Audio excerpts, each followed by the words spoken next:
Hello humans, it's just Martine, and it's time for another Dollar Tree book haul.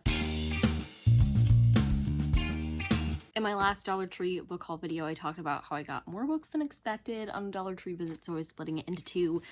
This is the second half of that. I bought each of these books for $1.25. Make sure you stay tuned until the end to see just how much I saved by buying my books at Dollar Tree. Let's jump straight into it. The first book might be one of the biggest wins I've ever had at the Dollar Tree, because it's Empire of Time by Daniel Godfrey. If you think, man, that looks familiar, that's because I got the first book, New Pompeii, from the Dollar Tree in one of my all sci-fi Dollar Tree hauls. It's a series. I have two of them now. They match. I got them both at the Dollar Tree. So that's all I really know about this, is that it's a sequel to this, and I was interested in this, and so I got it. Frankly, what more could you want from a Dollar Tree book? The copyright for this is 2017, and it was originally sold for $14.95. Next up, we have Tell Me More, Stories About the 12 Hardest Things I'm Learning to Say by Kelly Corrigan. This is kind of like a memoir style book from what I understand, but about the things we're trying to learn how to say. So the author tells about things like, tell me more, I don't know, no, yes, I was wrong, good enough, I love you. Since a lot of those are phrases I'm working on learning, I want to hear about somebody else's experiences with it. I'm also a sucker for nonfiction books like this one, so I got it. Also, I think it looks pretty, and it's kind of short, so it's a little cute. The copyright for this is 2018, and it was originally sold for $26. But I got it for $1.25. Moving right along, I have The Secret of Clouds by Allison Richman, which is another very colorful cover. This book appears to be about two young people from Kiev, a ballet dancer and a graduate student, and they fall in love and they have a child and they immigrate to America, and something happens and the child is born with a rare condition. So it's about the child and the child's tutor. It's also blurbed by Kristen Hanna, which is, I think, high praise. I love reading stories about immigration, and also this seems like it will have disability rep in it, so I'm ready. The copyright of this book is 2019, and it was also originally sold for $26. Next up, we have I Stop Somewhere by Tay Carter. I could be pronouncing that wrong, and I'm sorry. This one has lots and lots of trigger warnings associated with it,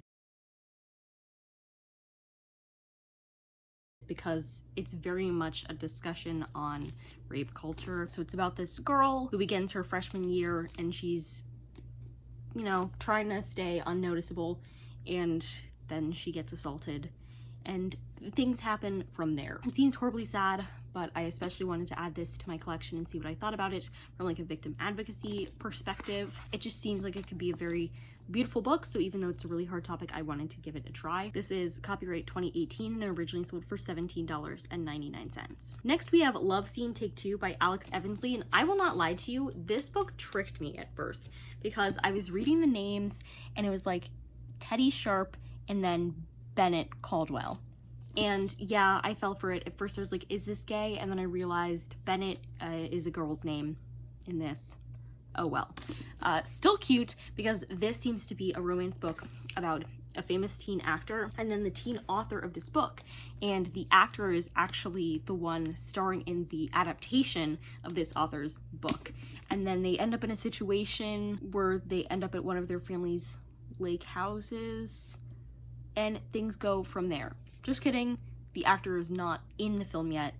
He just auditioned for it. This seems perfectly cheesy and lovely, and also it's a very pretty book, so I'm down. Copyright 2018, and was originally sold for $17.99. Then we have Tell Me No Lies by A.V. Geiger, aka Wattpad sensation Adam and Jane. I think this is a sequel. I never read the first book, but you know what? That's okay, because I've read sequels to books I've never read before, and it turned out just fine. So this book is apparently about a girl who has agoraphobia, and there's also something terrible happening, I guess. And it's the end of a duology, so I think I'll get all the answers I want just from reading this one book. She's also a fangirl, like the main character of this, so there's lots of other like little bits in here, like tweets and stuff. which is pretty cool. I don't really know what's happening here, but I think it's going to be a fun one. Anyway, so I picked it up. The copyright for this is 2018 and it originally sold for $10.99. Next up, we have Break the Bodies, Haunt the Bones by Micah Dean Hicks. Interestingly enough, I went to the Dollar Tree today.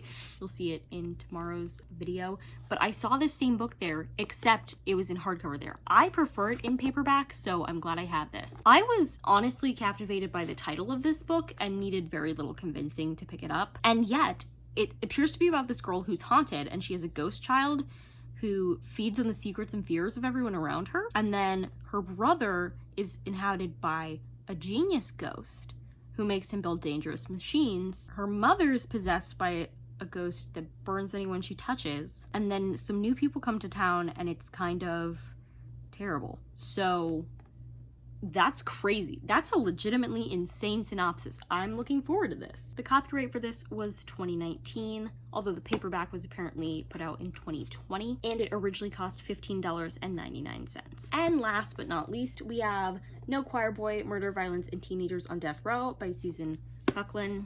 I'm super excited about this because this is a nonfiction book about incarcerated youths on death row. I particularly study incarcerated youth and like any youth that are involved in the criminal justice system in general, so this seems right up my alley. I've also picked up other books about death row from the Dollar Tree before, so this will be a nice addition to that bizarre collection. And we actually have interviews with teenagers that are on death row in here. I'm ready for everything that this has to say. The copyright for this is 2008, so this is quite an old book, older than the rest of this pile and what I usually find at the Dollar Tree, but that's fine because I'm super excited about it. And it was originally sold for $18.99. Look at that. So in total on these books, I spent $10. They're worth $148.90. So I saved $138.90 on this here stack of books. If you like this video, go ahead and give it a big thumbs up and comment down below which of these books seems most interesting to you, or have you read any of these books? If so, what were your thoughts? And subscribe for more reading, writing, and college lifestyle content. And until next time, bye humans, bye!